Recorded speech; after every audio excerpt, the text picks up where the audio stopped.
പിന്നെയും അവൻ പറഞ്ഞത് പിന്നെയും അവൻ പറഞ്ഞത് ഒരു മനുഷ്യന് 2 പുത്രന്മാർ ഉണ്ടായിരുന്നു. അവരിൽ ഇളയവൻ അപ്പനോട്, ഒരു മനുഷ്യന് 2 പുത്രന്മാർ ഉണ്ടായിരുന്നു. ഉണ്ടെന്നിരിക്കട്ടെന്നല്ല, ഉണ്ടാകാൻ സാധ്യത ഉണ്ടെന്നുമല്ല, ഉണ്ടാകാത്ത കാര്യം ഞാനിപ്പോ ഒന്ന് സൂചിപ്പിക്കുന്നത് ഉണ്ടായിരുന്നു. അപ്പൊ ഇത് നടന്ന സംഭവം. ഒരു മനുഷ്യന് 2 പുത്രന്മാർ ഉണ്ടായിരുന്നു. ഇതുപോലാണ് 16-19 വായിച്ചേ. ഉണ്ടായിരുന്നു. അപ്പൊ ഇത് ഉള്ള കാര്യമായി. ഇത് യേശുവാ പറയുന്നത്. ഇനി താഴോട്ടുള്ള 19 മുതൽ താഴോട്ട് തിരുവെടുത്ത് വായിക്കുമ്പോൾ പ്രധാനപ്പെട്ട ഒരു വിഷയം യേശു ഇവിടെ തെളിയിക്കുക എന്ന് പറഞ്ഞാൽ മരണവും മരണാനന്തര ജീവിതവും. ഇതിനെപ്പറ്റി വെളിവില്ലാത്ത ആൾക്കാരുണ്ട്, വെളിവുകേട് പറയുന്ന ആൾക്കാരും ഉണ്ട്, ധാരാളം ആൾക്കാരുണ്ട്. ഈ വെളിവുകേട് കേട്ട് തുള്ളുന്ന ആൾക്കാരും ഉണ്ട്. അപ്പം വെളിവുകേടെല്ലാം പോകണം.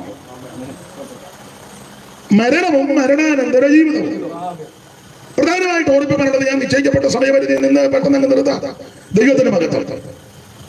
ഈ മരണത്തെ പറ്റി പഠിക്കുമ്പോൾ ഒന്ന്, മരണം യാഥാർത്ഥ്യമാണ്. 2, മരണം സാർവത്രികം. 3,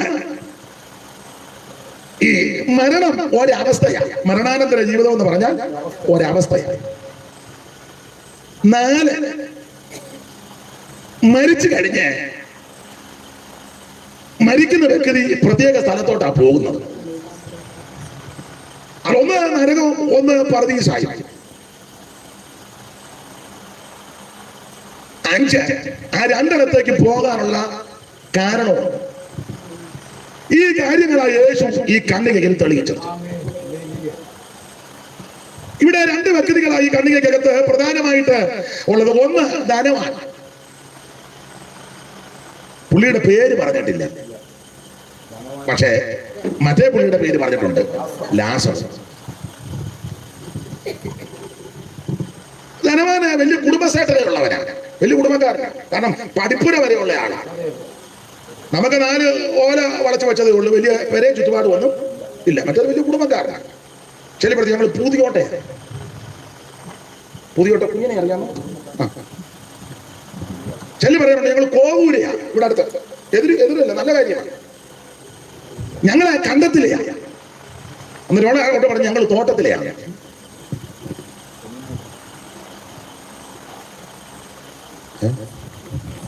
അപ്പൊ കണ്ടത്തില്, തോട്ടത്തില്,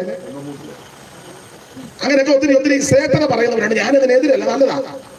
അല്ല, അഡ്രസ് ഉണ്ടല്ലോ, അഡ്രസ് ഇല്ലാത്തവരല്ലല്ലോ. ചില ചോദിച്ചാൽ എവിടാന്ന് ഞാൻ ഓർക്കുന്നില്ലെന്ന്. ഞാനേ പണ്ട് ഒരു സ്ഥലത്ത് ചെന്നപ്പോൾ ഒരാളെ പരിചയപ്പെട്ട്, പേരല്ല പേര്, എവിടാ വീട്? തിരുവല്ല, വേറൊരു രാജ്യത്താണ്. അപ്പൊ ഞാന് നമുക്കൊന്ന് പരിചയം തിരുവല്ലയിലൂടെ, തിരുവല്ലയിൽ അടുത്താണ്.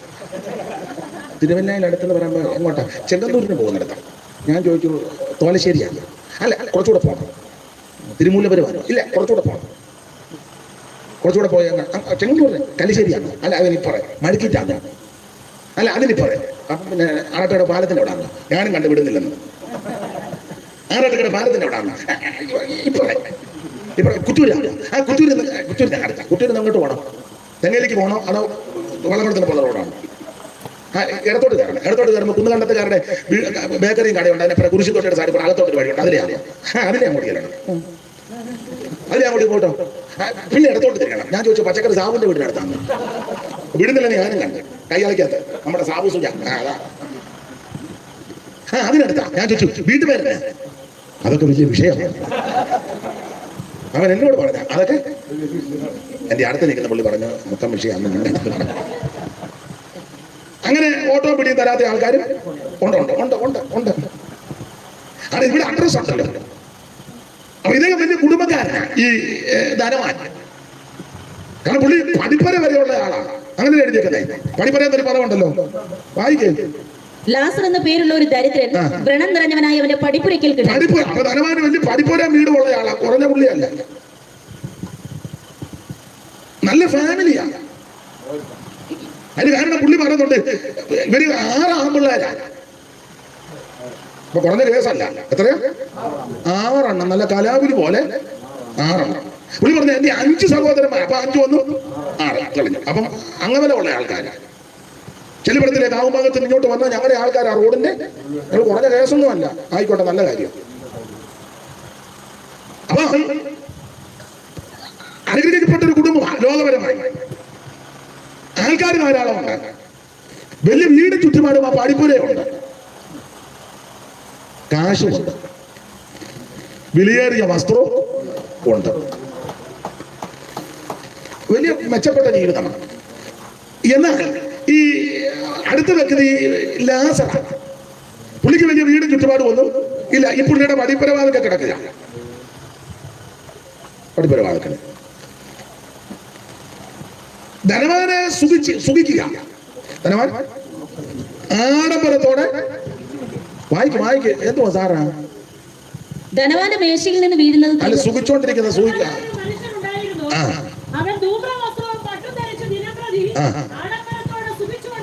പുള്ളി ആഡംബരത്തോടെ സുഖിച്ചോണ്ടിരിക്കുക. ഒരുത്തന് വിലയേറിയ വസ്ത്രം ധരിക്കുക, മറ്റവന് വിലയേറിയ വസ്ത്രവും ആഡംബരവും ഒന്നുമില്ല. അവന് മുഴുവൻ പരിക്കള, വ്രണം നിറഞ്ഞിരിക്കുക. ധനവാന്റെ വീട്ടിൽ എന്റെ ഭാവനയാണ്. കാറ് വരുന്നു, വണ്ടി വരുന്നു, വലിയ വലിയ ആൾക്കാർ വരുന്നു.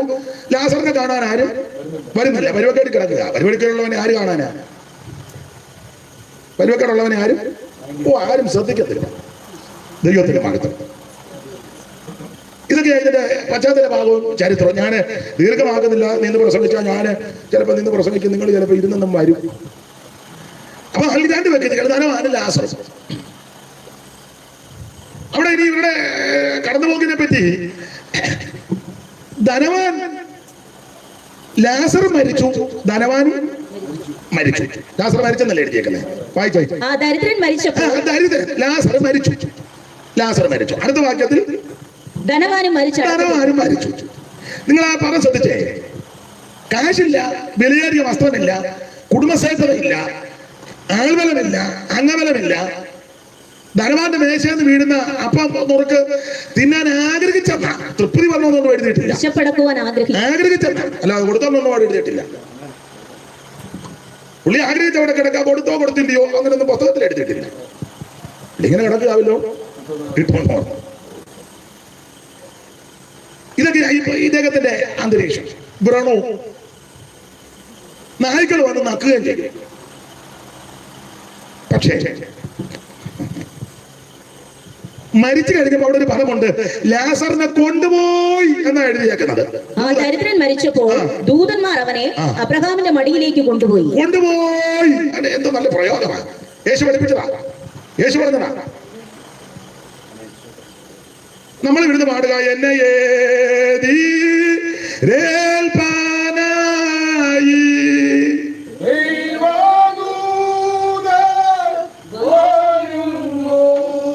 ഈ പോക്കില ഈ ചിലര് പോകുന്നെങ്കിൽ ദൂതനൊന്നും അല്ല വരുന്നത്. ദൂതൻ വരും, വെട്ടുകൊണ്ട ദൂതനായിരിക്കും.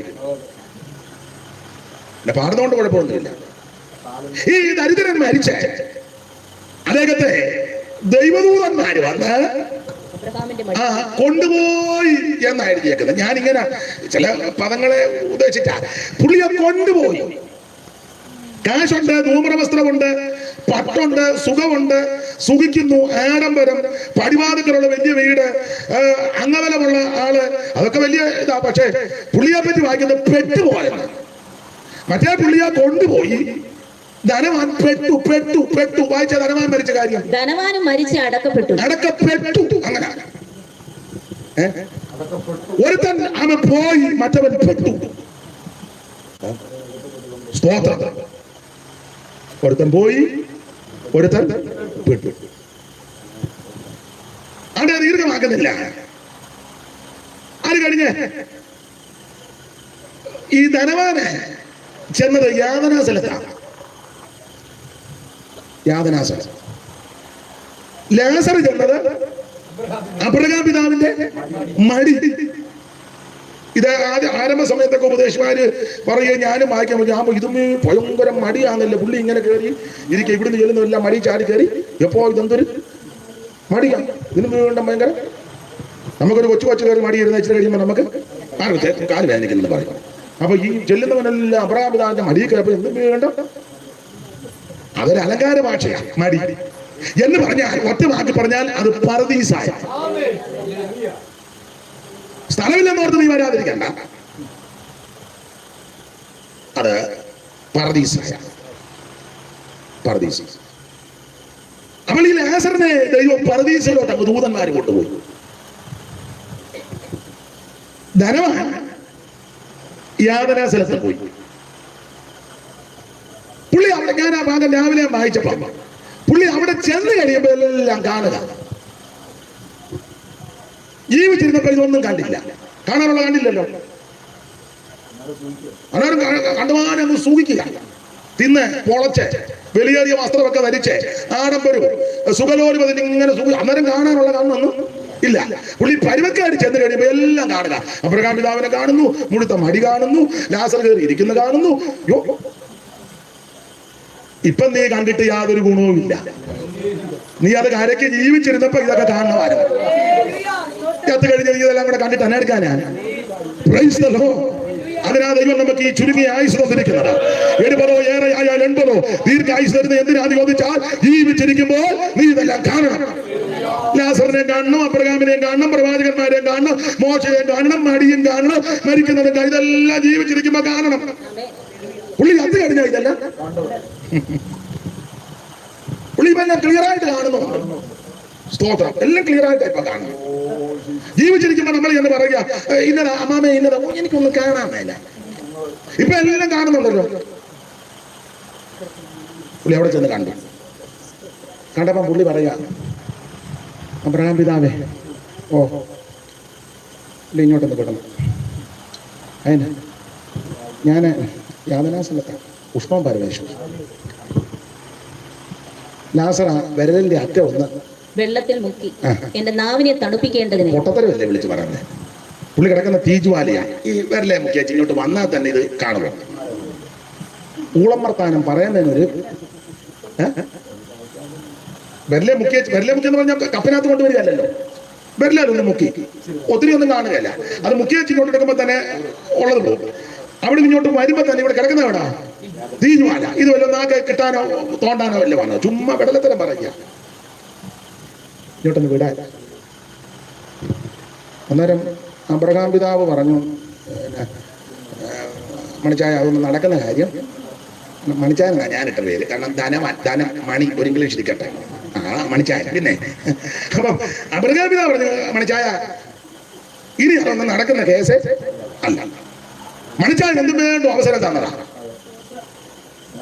മണിച്ചായന് ഇഷ്ടംപോലെ സാവകാശവും സന്ദർഭവും ഒക്കെ ദൈവം ഒരുക്കി തന്നതാ. മണിയമ്മയോടും കൂടെ പറയുന്നത്. പൊന്നമ്മയും പൊടിയച്ഛനും പൊന്നച്ഛനും മണിയമ്മയും മണിച്ചായനും സകല ആൾക്കാരും ഇത് അറിയണം. എനിക്ക് നിങ്ങൾക്ക് ദൈവം ഈ ഭൂമിക്ക് തരുന്ന അവസരം നഷ്ടപ്പെടുത്തരുത്. ആ ലഭിക്കുന്ന അവസരം അവൻ ഉഴപ്പി തന്നെ ജീവിക്കരുത്. ഇത് ഹ്രസ്വമായ ജീവിതമാണ്. ഈ ജീവിതം നീ ദൈവത്തിനായിട്ട് ഏൽപ്പിക്കുക. ദൈവത്തിന് മഹത്വം, ദൈവത്തിന് മഹത്വം, ദൈവത്തിന് മഹത്വം, ദൈവത്തിന് മഹത്വം. ഇത് കഴിഞ്ഞ ചെയ്തിട്ടൊന്നും ഏകയാലെന്ന് ദൈവത്തിന് മഹത്വം. അപ്പൊ ലാസറിനെ ഇങ്ങോട്ടൊന്ന് വിട്ട് വിരലിന്റെ അറ്റം വെള്ളത്തിൽ മുക്കി എന്റെ നാവിനെ ഒന്ന്. അന്നേരം അബ്രഹാം പിതാ പറഞ്ഞു, എടാ മണിയാ, ഇതൊന്നും നടക്കുന്ന കേസല്ല. ഇവിടുന്ന് അങ്ങോട്ടും അവിടുന്ന് ഇങ്ങോട്ടും വരാൻ ഒക്കത്തില്ല. ചെല്ലു ധരിച്ചേക്കുന്ന ഇപ്പോഴും പോയി എല്ലാം പറയാനാണ്. ഒക്കത്തില്ല, പോകാൻ ഒക്കത്തില്ല. അവിടെ ഒരു പിളർപ്പ് ഉണ്ടാക്കിയിരിക്കുന്ന, നമ്മളാരും ഉണ്ടാക്കിയതല്ല. വായിച്ചവൻ അങ്ങനെ. ഇപ്പോൾ അവൻ ഇവിടെ ആശ്വസിക്കുന്നു. അല്ല, അത് അബ്രഹാം പിതാവ് പറഞ്ഞ കാര്യം പറ. അത്രയുമല്ല, ഞങ്ങൾക്കും നിങ്ങൾക്കും നടുവിൽ ഞങ്ങൾ അപ്പൊ ഇവിടെ ഒത്തിരി പേരുണ്ട് പറുദീസായില്. നിങ്ങൾ മണിച്ചാൻ തന്നെയല്ലേ, വേറെ ഒത്തിരി എണ്ണം ഉണ്ട്. സ്തോത്രം. അച്ചായന്മാരെല്ലാം ഇപ്പൊ അവിടെ കിടന്ന് തീക്കകത്ത് കിടന്ന് പടയ്യ. സ്തോത്രം. ഞങ്ങൾക്കും നിങ്ങൾക്ക്, അപ്പൊ ഇവിടെ ഒത്തിരി ആളുണ്ട്, അവിടെ ഒത്തിരി. ഞങ്ങൾക്ക് നിങ്ങൾക്കും തമ്മിൽ നടുവെ വലിയൊരു പിളർപ്പുണ്ടാക്കിയിരിക്കുന്നു. ഉണ്ടാക്കിയിരിക്കുന്നതാണ്. നമ്മളാരും ഉണ്ടാക്കിയതല്ല, ഇത് ദൈവം തമ്പുരാൻ ഉണ്ടാക്കി വെച്ചിരിക്കുന്നതാണ്. അതുകൊണ്ട് വലിയൊരു പിളർപ്പുണ്ടാക്കിയിരിക്കുന്നു. ഇവിടെ നിന്ന് നിങ്ങളുടെ അടുക്കൽ കടന്നു ഇവിടുന്ന് അങ്ങോട്ടും വരാനൊക്കത്തില്ല. ഇച്ഛിക്കുന്നവർക്ക് കഴിവില്ല. അവിടെ നിന്ന് ഞങ്ങളുടെ ഇങ്ങോട്ടും വരാൻ പാടില്ല എന്ന് പറഞ്ഞാൽ ഷട്ടിലടിക്കാനൊക്കെ. സ്തോത്രം. വെള്ളം മാത്രമായിട്ട് തങ്കമ്മയ്ക്ക് ഇച്ചിരി വെള്ളം കൊടുത്തേക്കാം, അങ്ങോട്ട് കിടക്കാനും ഒക്കത്തില്ല. ആ ഒരു ബിസ്ക്കറ്റ് കൊണ്ട് ബേച്ചിന് കൊടുത്തേക്കാം, അതൊന്നും നടക്കില്ല. ഇത് ഷട്ടിലടിയല്ല. മനസ്സിലായില്ല? ഇതൊക്കെ ഞാനും നിങ്ങളും ജീവിച്ചിരിക്കുമ്പോ അവൻ ചെയ്ത് ഉറപ്പിക്കണം. അതിനാ ദൈവം നിനക്ക് അവസരം തരുന്നത്. അല്ലാതെ ആ പുള്ളി പറഞ്ഞതോ അയ്യോ അങ്ങനെ വരാനൊക്കത്തില്ലയോ, ഇല്ലൊക്കത്തില്ലയോ, എനിക്ക് അങ്ങ് വയ്യ. ഒരു കാര്യം എന്നാ ലാസറിനെ ഞങ്ങളുടെ വീട്ടിലോട്ടൊന്ന് വിടാവോ, സ്തോത്രം, ഞങ്ങളുടെ വീട്ടിൽ വരുന്ന വിടാവോ അബ്രഹാം പിതാവേ. അതിനെത്തിനാ? അയ്യോ ഞങ്ങളുടെ എൻ്റെ ബ്രദേഴ്സ് 5 അവരിവിടെ വരരുത്, എനിക്കോ ഈ ഗതി വന്നു, അവരിവിടെ വരരുത്, അതുകൊണ്ട് അങ്ങോട്ടൊന്ന് വിടണേ എന്ന് പറഞ്ഞാൽ അതും ഒക്കത്തില്ല. അതിനാ അവിടെ മോശനും പ്രവാചകന്മാരും ഉണ്ട്. ഇവൻ പറയാം അല്ലല്ല അബ്രഹാം പിതാവേ മരിച്ചവരിൽ ഒരുത്തൻ അങ്ങോട്ട് ചെന്നാൽ അവര് വിശ്വസിക്കും. ഉപദേശമാരും ചെല്ലുമ്പോൾ അവര് വിശ്വസിക്കാതെ ആക്ഷേപിക്കുകയും പരിഹസിക്കുകയും ആ നോട്ടവും ഇവന്റെ ആ കോങ്ങണിട്ടുള്ള നോട്ടവും ഇവന്റെ ഈ ഒരു വെച്ചിരുത്തും. പക്ഷെ ലാസർ കൂടിയാണ് പിന്നെ വിശ്വസിക്കും. അതൊന്നും നടക്കുന്ന കേസല്ല. അപ്പൊ പറഞ്ഞ കാര്യം ആ 29-ാം വാക്യം ഒന്നുകൂടെ വായിരേ. അബ്രഹാം അവനോട് അവർക്ക് മോശയും പ്രവാചകന്മാരും ഉണ്ടല്ലോ, അവരുടെ വാക്ക് അവർ കേൾക്കട്ടെ. അവരുടെ വാക്ക് കേൾക്കട്ടെ എന്ന് പറഞ്ഞാൽ അവര് പറയുന്നതെല്ലാം വചനമാണ്. മോശയും പ്രവാചകന്മാര് പറയുന്നതെല്ലാം തിരുവചനമാണ് എന്ന് പറഞ്ഞാൽ നീ തിരുവചനം കേൾക്കണം, ഈ വചനം വിശ്വസിക്കണം, ഈ വചനത്തിൽ അവൻ ആശ്രയിക്കണം, ഈ വചനത്തെ ബഹുമാനിക്കണം, ഈ വചനത്തെ നിന്ദിക്കരുത്. നമുക്ക് ആവശ്യം ദൈവവചനമാണ്. അവിടെ ഇത് ഇഷ്ടമല്ല, അതുകൊണ്ടാണ് പറയുന്നത് ഇവിടെ വചനമൊന്നും പറയുന്നത്. പിന്നെ കുന്തം പറയാനാ? വചനമല്ലേ നമുക്ക് പറയാനുള്ളത്. സ്തോത്രം, വചനമേ പറയാനുള്ളൂ. വചനത്തിനാ ശക്തി. വചനം നിന്നെ സൗഖ്യമാക്കും, വചനം നിന്നെ വിടുവിക്കും. ഇത് അതിവേഗത്തിലോടുന്ന വചനമാണ്. ഇത് നിന്നെ രക്ഷിക്കുന്ന വചനമാണ്. നിനക്ക് പാലയ്ക്ക് ദീപമാണ്, ഇത് കാലിന് ദീപമാണ്, നിന്റെ പാലയ്ക്ക് പ്രകാശമാണ്. വചനത്തിനാ പ്രാധാന്യം. ഞാൻ വേഗത്തിൽ അങ്ങ് നിർത്താം. ദൈവത്തിന്റെ മഹത്വം. അപ്പോൾ ഇതായി ഇതിന്റെ സംഭവം. ഈ സംഭവത്തിലെ 3-4 കാര്യം വിശദീകരിക്കുന്നില്ല. 1, മരണം യാഥാർത്ഥ്യം. കാരണം ധനവാനും മരിച്ചു, ലാസർ മരിച്ചു. അത് യാഥാർത്ഥ്യമാണ്. എല്ലാവരും ഒരു ദിവസം ഈ വഴി കടന്നു പോകണം. സ്തോത്രം. ഒരു വിപ്ലവകാലത്തിന്റെ വരി കൊണ്ട് മരിക്കാൻ ഞങ്ങൾക്ക് മനസ്സില്ല, കരയാൻ ഞങ്ങൾക്ക് മനസ്സില്ല.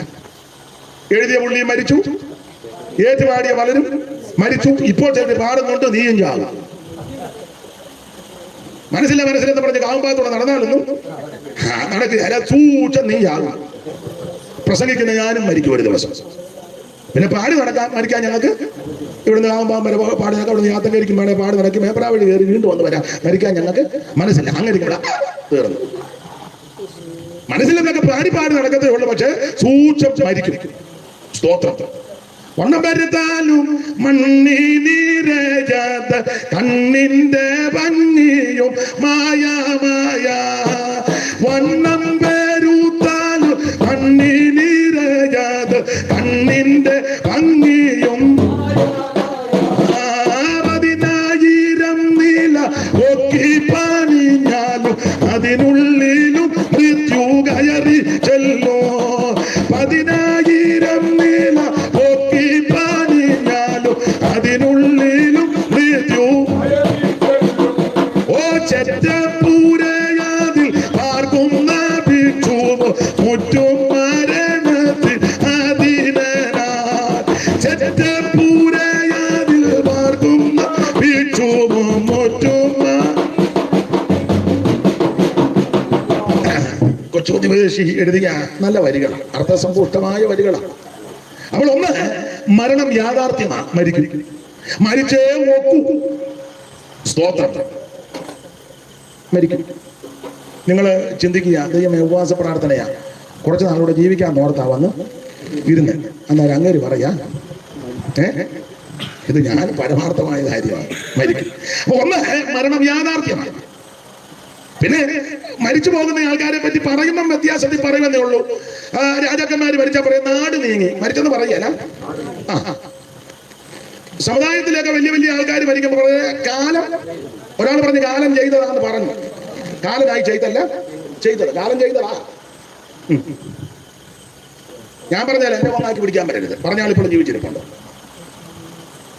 കാലം ചെയ്തതാണ്. അപ്പൊ എന്തായാലും അങ്ങനെയൊക്കെയുള്ള പ്രയോഗങ്ങളാണ്. ഈ വടക്കൻ തിരുവനന്തപുരത്തിലൊക്കെ ഈ രാജാക്കന്മാര് സാമൂതിരിമാരൊക്കെ ഉണ്ട്. അവരൊക്കെ മരിക്കുമ്പോൾ തീപ്പെട്ട് തീപ്പെട്ടു. കാലം ചെയ്തു, തീപ്പെട്ടു, നാട് നീങ്ങി. രാഷ്ട്രീയക്കാരോ തത്തുല്യമായ ആൾക്കാരൊക്കെ കടന്നു പോയപ്പെടുന്നത് നിര്യാതനായി അല്ലെങ്കിൽ അന്തരിച്ചു എന്നുള്ള പദങ്ങളാണ്. സാധാരണക്കാരാകുന്ന നമ്മളൊക്കെ കടന്നു പോയപ്പെടുന്ന മരിച്ചു, ബേബിച്ച് മരിച്ചു. നമ്മള് പെന്തിക്കോസുകാര് ഇത് കൊടുക്കുന്ന ചില പ്രയോഗം മനുഷ്യന് പിടികിട്ടത്തൊന്നുമില്ല. ഓട്ടം തികച്ചു. പുള്ളി എന്നെ സ്പോർട്സിലായിരുന്നു, പോസ്റ്റൊക്കെ എഴുതി വെച്ചിരിക്കുക, പോസ്റ്റേലും അതിലെല്ലാം ഓട്ടം തികച്ചത്. പുള്ളി ഇവിടെ ഉണ്ടായിരുന്നില്ല, പുള്ളി സ്പോർട്സിലെപ്പോഴാണ് പോയത്. ചുമ്മാ ഉള്ള പാട്ടത്തിലില്ല. പിന്നെ പുള്ളി 200 മീറ്ററിന്റെ റിലേ അല്ലായിരുന്നു. അതെ, ഞാൻ ഭാഗത്തേക്ക് പോകുന്നില്ല. എന്നാൽ പിച്ചയെടുക്കാൻ വരുന്നവരോ ആ രീതിയിൽ സാധുക്കളാകുന്ന ചിലര് കടന്നുപോയാൽ മരിച്ചെന്ന് പോലും പറയല്ല.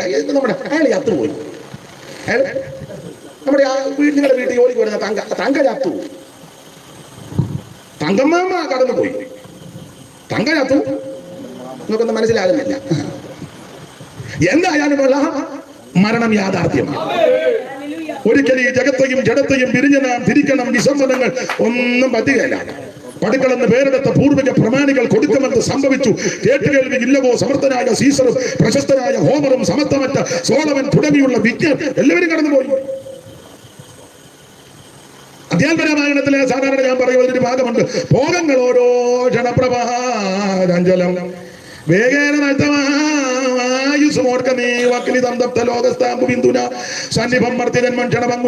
അപ്പൊ ലക്ഷ്മണോപദേശമാണ്. ജ്യേഷ്ഠനാകുന്ന ശ്രീരാമൻ അനുജനാകുന്ന ലക്ഷ്മണ വനവാസത്തിലോട്ട് പോവുക. അധ്യാത്മരാമായണത്തിലെ അയോധ്യാകാന്ഡത്തിലെ വിച്ഛിന്നാഭിഷേകത്തിലെ പ്രധാന ഭാഗമാണ് അത്. ലക്ഷ്മണോപദേശമാണ്. വത്സസൗമിത്ര കുമാര, നീ കേൾക്കണം മത്സരാദ്യം വെടിഞ്ഞ് എന്നോട് വാക്കുകൾ നിന്നോട് തത്വം അറിഞ്ഞിരിക്കുന്നത് മുന്നമേ ഞാനടോ നിന്നിലുള്ളപ്പോഴും എന്നെ കുറിച്ചുള്ള വാത്സല്യപൂരവൻ നിന്നോളമില്ലവൻ ആർക്കുമെന്നുള്ളതിൽ നിന്നാൽ അതാദ്യമായി ഇല്ലോ ഒരു കർമ്മവും നിർണയമെങ്കിലും ഒന്നത് കേൾക്ക. നീ ദൃശ്യമായുള്ള ഒരു രാജദേഹാദിയും വിശ്വ നീചേഷ ധാന്യതനാദികം സ്വപ്നവും എന്ന് കളത്രം സുഖാന്തണ രക്താത്തി വിൺമൂത്രദേരസാം സമ്മേളനം പഞ്ചഭൂതക നിമിത്തം മായാമയമായി പരിണാമിയായ ഒരു കായം വികാരിയായ എള്ളുന്നത് ധ്രുവം ദേഹോഭിമാനം നിമിത്തമായി ഉണ്ടായ മോഹേന രോഗം ദഹിപ്പിപ്പതിന് മാനസതാരിൽ നിരൂപിച്ചത് തവ ജ്ഞാനമല്ല ഇതെന്ന് അറിയ നീ ലക്ഷ്മണ. ചക്ഷുത്രകണ്ഡകളസ്തമാ ദർദൂരം ഭക്ഷണത്തിന് അപേക്ഷിക്കുന്നത് പോലെ കാലാകിന പരിഗ്രസ്തമാ ലോകമാലോല ചെയ്ത ആ ഭോഗങ്ങൾ തേടുന്നു. അപ്പൊ ഇത് മനുഷ്യന്റെ ക്ഷണമന്തുരം. വ്യാഖ്യാനിക്കാനൊന്നും നേരമില്ല. ഇവിടെ ഇപ്പം വ്യാഖ്യാനിച്ചിട്ടും വലിയ അത് വെറുതെ എന്തിനാ സമയം കളയുന്നത്. അപ്പൊ ചുരുക്കി പറഞ്ഞാൽ മരിക്കുമെന്നുള്ളത് ഉറപ്പാ. ഒന്ന്, മരണം യാഥാർത്ഥ്യമാണ്. ഈ വീട്ടിലെ വാത്സല്യ പിതാവ് മരിച്ചു, യാഥാർത്ഥ്യമാണ് അല്ലേ? യാഥാർത്ഥ്യമാണ്. ആ വീട്ടിലെ വാത്സല്യ അമ്മച്ചി കടന്നുപോയി, യാഥാർത്ഥ്യമാണ്. അപ്പൊ മരിക്കും, മരണം യാഥാർത്ഥ്യം. ഒരു ദിവസം ഞാനും നിങ്ങളും ആ വഴി പോകണം. രണ്ട്, മരണം സാർവത്രികമാണ്. എല്ലായിടത്തും കൊണ്ട് മരണം. മമ്മടാലെ വീട്ടിൽ മാത്രമല്ല, നിന്റെ വീട്ടിൽ നടന്നിട്ടുണ്ട്, എല്ലാ വീട്ടിലും ഉണ്ട്. കൂടെ കേട്ടിട്ടുള്ള കഥ സന്ദർഭം വന്നുകൊണ്ടൊന്നും കൂടെ ആവർത്തിക്കുക.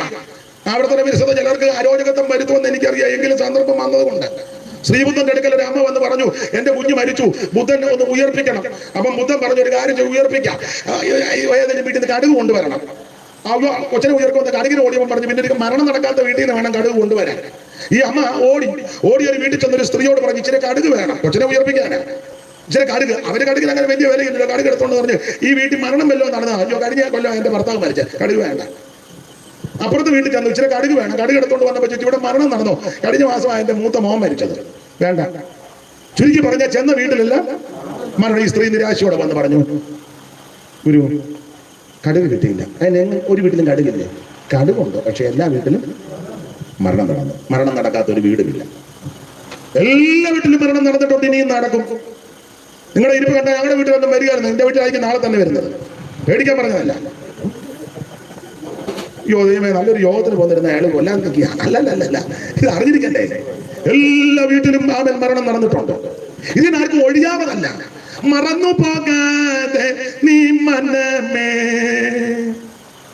മറന്നു പോകാതെ നീ മനമേ, ജീവൻ പറന്നു പോകും വേഗം ജഡം മണ്ണായിടുമേ, മറന്നു പോകാതെ നീ മനമേ. അപ്പോൾ മരണം സാർവത്രികമാണ്. ധനവാനും മരിച്ചു, ലാസറും മരിച്ചു, അമേരിക്കയിലും മരണം നടക്കുന്നുണ്ട്, കാവുംഭാഗത്ത് മരണം നടക്കുന്നുണ്ട്, കാനഡയിലും മരണമുണ്ട്, കറുകച്ചാലിലും മരണമുണ്ട്. സ്തോത്രം. യുകയിലും മരണം നടക്കുന്നുണ്ട്, കൊച്ചിയിലും മരണം നടക്കുന്നുണ്ട്. എവിടെ മരണമില്ലാത്ത?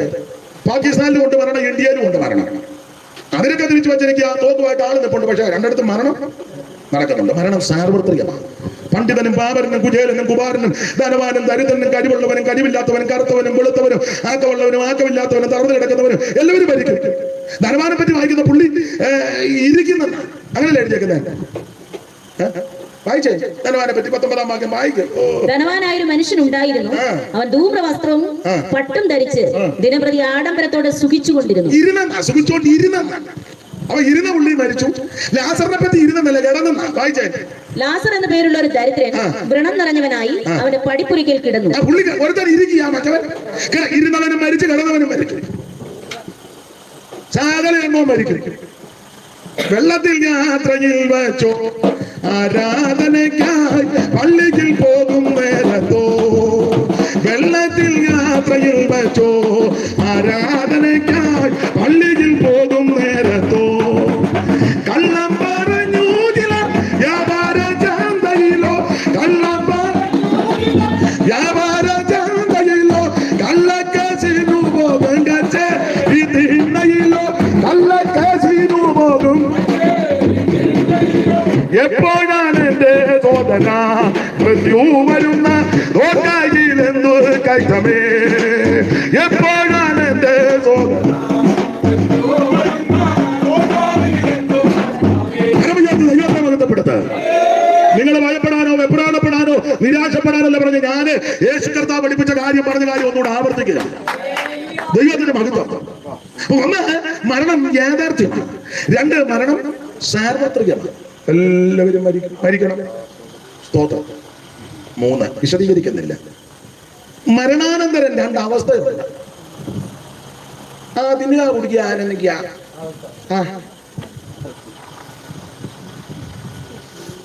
സ്തോത്രം. അങ്ങനെ ജീവിക്കുന്ന ഒത്തിരി കക്ഷികളുണ്ട്. എന്റെ വേവിച്ച സ്വർഗവും നരകമൊക്കെ ഇവിടെ തന്നെ. ആര് പറഞ്ഞു? ആര് കണ്ടു? എടാ പൊട്ട, യേശു നേരിട്ടാ പറഞ്ഞത്. യേശുവാ നേരിട്ട് പറഞ്ഞത്. അതിനാ ഇവിടെ ഈ സ്വർഗത്തിൽ നിന്ന് ഇറങ്ങി വന്നവനാ പറഞ്ഞത്. അപ്പൊ സ്വർഗമില്ലേ? അന്നേരം ഈ ഊളം പറയുക സ്വർഗവും നരവില്ല, അതൊക്കെ ഇവിടെ തന്നെയാണ്. നിനക്ക് എന്തിനും വെളിവുണ്ടാകൂടെ? സ്വർഗത്തിൽ നിന്ന് ഇറങ്ങി വന്നവനാ പറഞ്ഞത് സ്വർഗം ഉണ്ടെന്ന്. സ്വർഗം വിട്ട് ഇറങ്ങി വന്നു, സ്വർഗമഹിമകൾ വെടിഞ്ഞു, എടയ്ക്കു വേണ്ടി യേശുയാഗമായി. സ്വർഗം വിട്ടിറങ്ങി വന്നു, സ്വർഗമഹിമകൾ വെടിഞ്ഞു, എടയ്ക്ക് വേണ്ടി യേശു. സ്വർഗത്തിൽ ഇറങ്ങി വന്നയാളാ പറഞ്ഞത്. അപ്പൊ ഈ മരണാനന്തരം രണ്ടവസ്ഥയാണ്. ആ അവസ്ഥ ഇവിടെ വായിക്കുന്നുണ്ടല്ലോ. ധനവാൻ യാതനാസനത്ത്, ലാസർ പർദീസായി. രണ്ടവസ്ഥയുണ്ട്. ഞാൻ സമയമായതുകൊണ്ട് ഇനി വിസ്തരിക്കുന്നില്ല. സമയം പോയി. ഒരു കാര്യം ഇവിടെ പറഞ്ഞ് നിർത്താം. ഇതൊക്കെ എനിക്ക് നിന്ന് പ്രസംഗിച്ചാൽ കൊള്ളാമെന്നുണ്ട്. വേറെ വാക്യമൊക്കെ ചേർത്ത് കോർത്ത് പാട്ടുമൊക്കെ പാടി പറഞ്ഞാൽ കൊള്ളാമെന്നുണ്ട്. ഞാനങ്ങ് അടങ്ങുകയാണ്. അപ്പൊ ചുരുക്കി പറഞ്ഞാൽ 4, ഒരുത്തൻ യാതനാ സ്ഥലത്ത് പോയി, ഒരാള് പർദീസായി പോയി. യാതനാ സ്ഥലത്ത് പോകാനും പർദീസായി പോകാൻ കാരണമുണ്ട്. ഒന്ന്, ഏതെങ്കിലും ഒരു സ്ഥലത്തോട്ടായിരിക്കും പോകാൻ. ഏതൊരു സ്ഥലത്തോട്ട് യാതനാ സ്ഥലത്ത് പോകാൻ കാരണമുണ്ട്. കാരണം അവിടെ എഴുതിയിട്ടുണ്ട്. മറ്റൊന്നുമല്ല, മാനസാന്തരപ്പെട്ടില്ലെങ്കിൽ യാതനാ സ്ഥലത്ത് പോകും. പോകാനുള്ള കാരണം അതാണ്. കാശ് കൊടുത്താലൊന്നും അങ്ങോട്ട് കയറ്റി വിടുകയല്ല. മേലോട്ട് ഇവന്റെ കാശുണ്ട്, ഇച്ചിരി കാശ് തരാം, എന്നെ അങ്ങോട്ട് മേലോട്ട് കയറ്റി വിടാൻ പറഞ്ഞാൽ നടക്കും. ഒന്നുമില്ല. അവിടെ കാശ് ഒന്നും കൊടുത്താൽ കയറ്റി വിടുന്ന സ്ഥലമല്ല. സ്തോത്രം. ഞങ്ങൾ ഒത്തിരി ആൾക്കാരുണ്ട്, നിന്ന് പിടിപ്പിക്കുക എന്ന് പറഞ്ഞാലൊന്നും അങ്ങോട്ട് കയറ്റുകയല്ല. സ്വർഗത്തിൽ പോകാൻ പർദീസയിലെത്താനുള്ള പ്രമാണമെന്താ? മാനസാന്തരപ്പെടണം. ധനവാൻ മാനസാന്തരപ്പെട്ടില്ല, അതുകൊണ്ടാണ് യാതനാ സ്ഥലത്ത് പോയത്. അത് പുള്ളി തന്നെ പറയുന്നുണ്ടല്ലോ, അബ്രഹാം പിതാവേ വെള്ളം കൊണ്ട് വരാൻ ഒക്കത്തില്ലല്ലയോ? ഇല്ല, ഒക്കത്തില്ല. അതിന് പിളർപ്പ ഉണ്ടാക്കി വെച്ചിരിക്കുക, അങ്ങോട്ടും ഇങ്ങോട്ടും ഒന്നും വരാൻ ഒക്കത്തില്ല. സ്തോത്രം. കയറ്റി വിടാനും ഒക്കുകയല്ല. ഞങ്ങളെല്ലാം കൂടെ ഒന്ന് കയറ്റി വിട്ടേക്കാന്ന് അബദ്ധം പറഞ്ഞാൽ നിന്നെ കളിപ്പിക്കുക. ഒന്നും നടക്കുന്ന കേസല്ല. ഉടനെ പുള്ളിക്ക് പുള്ളി പറഞ്ഞു, എന്നാൽ എനിക്ക് പോയി ഗതി പറ്റി, ഞങ്ങളുടെ വീട്ടിലോട്ടൊന്ന് വിടണം. അതിനെതിനാ അയ്യോ 5 പേരുണ്ട് അവിടെ, 5 പേര്, കറിയാക്കുട്ടി, ബേബിക്കുട്ടി, ലോയിസ് കുട്ടി, തങ്കച്ചന്, സ്തോത്രം, ബാബുക്കുട്ടി. നമ്മുടെ ബാബുക്കുട്ടിച്ചാന്റെ കാര്യമല്ല, 5 പേരുണ്ട്. എനിക്ക് പോയി ഗതി വന്നു. ലാസറിനെ അങ്ങോട്ടൊന്ന് വിടണം. അവരാരും ഇവിടെ വരാതിരിക്കാനാ എന്ന് പറഞ്ഞെന്നറിയോ? സ്തോത്രം. ലാസർ ചെല്ലുകാരനെ അവര് മാനസാന്തരപ്പെടുവെന്ന്, മരിച്ചവരിൽ നിന്ന് ഒരുത്തൻ അങ്ങോട്ട് ചെന്നാൽ, അങ്ങനെയല്ലേ എഴുതിയേക്കുന്നത്? വായിച്ചേ.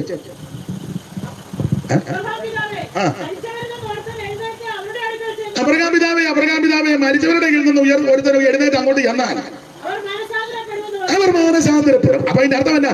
ഞാൻ ഇവിടെ വരാൻ കാര്യമല്ല, മാനസാന്തരപ്പെടാനാണ്. അല്ലല്ല, കാശില്ലാഞ്ഞിട്ടല്ല, വീടില്ലാഞ്ഞിട്ടുമല്ല, കുടുംബം മോശമായതുകൊണ്ടുമല്ല, അംഗബലമില്ലാഞ്ഞിട്ടുമല്ല. സ്തോത്രം. ഞാൻ ഈ യാതനാസനത്ത് വന്ന തീജ്വാലയ്ക്കകത്ത് ഈ വേദനയും യാതനയും അനുഭവിക്കുന്നതിന്റെ പ്രധാന കാരണം ഇപ്പോഴാണ് എനിക്ക് പിടികിട്ടിയത്. ഞാൻ മാനസാന്തരപ്പെടാത്തത് കൊണ്ടാണ്. അതുകൊണ്ട് എന്റെ സഹോദരന്മാർക്ക് ഗതി വരരുത്. അവനെ അങ്ങോട്ട് പറഞ്ഞു വിട്ട് ദൂത് പറയട്ടെ, അവർ മാനസാന്തരപ്പെടണം. സകല മനുഷ്യരും മാനസാന്തരപ്പെടണം. അല്ലല്ല, നിങ്ങൾ മാനസാന്തരപ്പെടാൻ നശിച്ചു പോകുമെന്നാണ് തിരുവചനം പഠിപ്പിക്കുന്നത്. ഇപ്പോൾ അടുത്ത് എല്ലാവരും മാനസാന്തരപ്പെടണം. അല്ല, സഭയ്ക്കകത്തിരിക്കുന്നവരും മാനസാന്തരപ്പെടണം. ചിലർ താമസം നമ്മൾ 80 പെട്ടു, 75 മാനസാന്തരപ്പെട്ടു, കൈ നോക്കി അയ്യോ എന്തായിരുന്നു. പിന്നെ മരിക്കോറിന് എവിടെ ഞങ്ങൾ ഇങ്ങനെ ബലപ്പെട്ടത്? അതൊക്കെ നല്ല കാര്യം. 80 പെട്ടതിന്റെ ചരിത്രം പറഞ്ഞിരിക്കരുത്. ഓരോ ദിവസവും മാനസാന്തരപ്പെടണം. ചിലർ താമസമെന്ന് വിചാരിക്കുന്ന പോലെ കർത്താവ് തന്റെ വാഗ്ദത്തം നിവർത്തിപ്പാൻ താമസിക്കുന്നില്ല. എല്ലാവരും മാനസാന്തരപ്പെടണം.